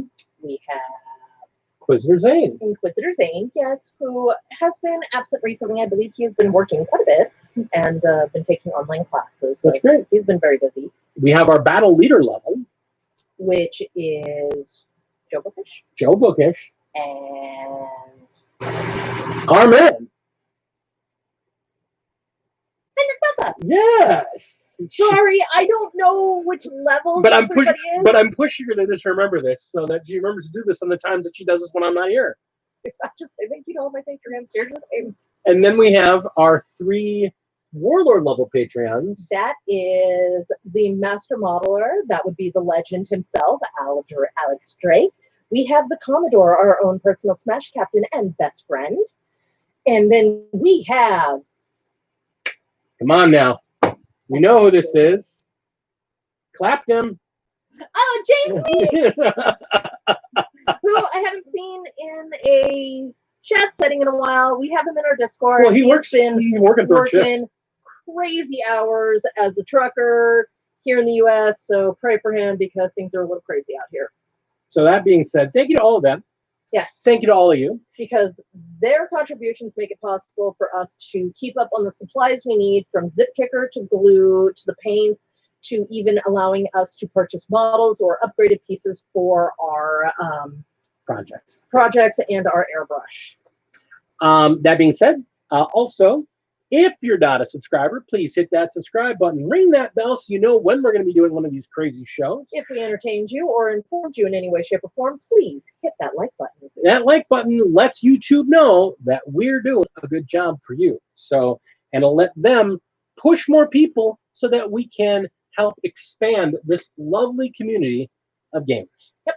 If you have any suggestions or thoughts or commentary on anything that we have talked about or anything you would like to see us cover, be it a project or something, please put it in the comments below. Now, keep in mind, you can also follow us on Instagram. I'm the Gamecraft Dragon. Lady Dragon _20 or Lady _Dragon 28, personally. Which we try to put all of our projects up on there. Also, we do maintain a Discord, which we have for our Patreon members. There's a lot more extra channels, but we have a base conversation channel that we have for everybody. If you want an invite to pop into our Discord, just hit one of us up on Instagram. Either hit us up on Instagram or on Facebook. And you want to see me build that little tiny Stuka. I'm gonna try. One of my next projects I'm gonna do when I get these couple of wolves that I've got left to do done. Actually, I'm going to be doing a model build. Can you quick hand it to me? Nope. I cannot do it.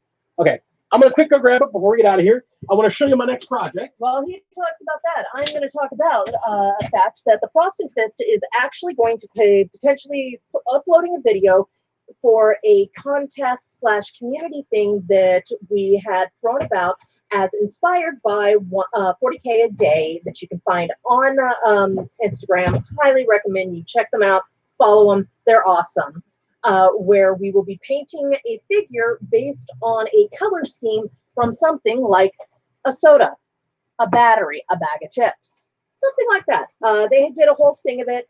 Mythos and Freak will get you in touch with that once they are all ready to go. It's going to be awesome. Awesome. If you are not already subscribed to them, please go check them out. Subscribe to them. If you are not already subscribed to Modeling for Advantage, go check him out. He has got amazing content, and he's so soft-spoken and so calming. It's so amazing. I love it. Now, also, we do have wonderful merch between our cup. Yes, for those of you who did not get a chance to see it, we have mugs. We also have shirts. We have socks. We have leggings. Still no socks. Why are you not? Did you take the socks off? Yes, I took the socks off a while ago. Well, we have a bunch of merch at the Gamecraft Dragon store From teespring.com. And lastly, I was saying that one of the next projects I'm going to be doing is actually I'm going to be doing this MiG 29 Fulcrum. I'm going to do an actual standard normal model to kind of work on both my airbrushing skills and on doing some realistic weathering. Also, just to throw out there, if you happen to, I've got a lot of my art, and you guys saw the picture of my fat tiger.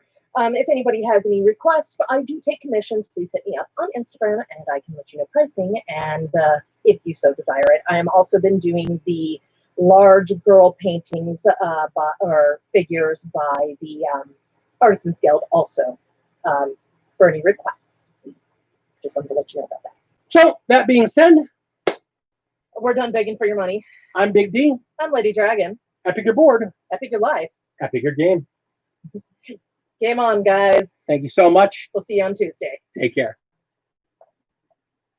Aren't you supposed to be doing a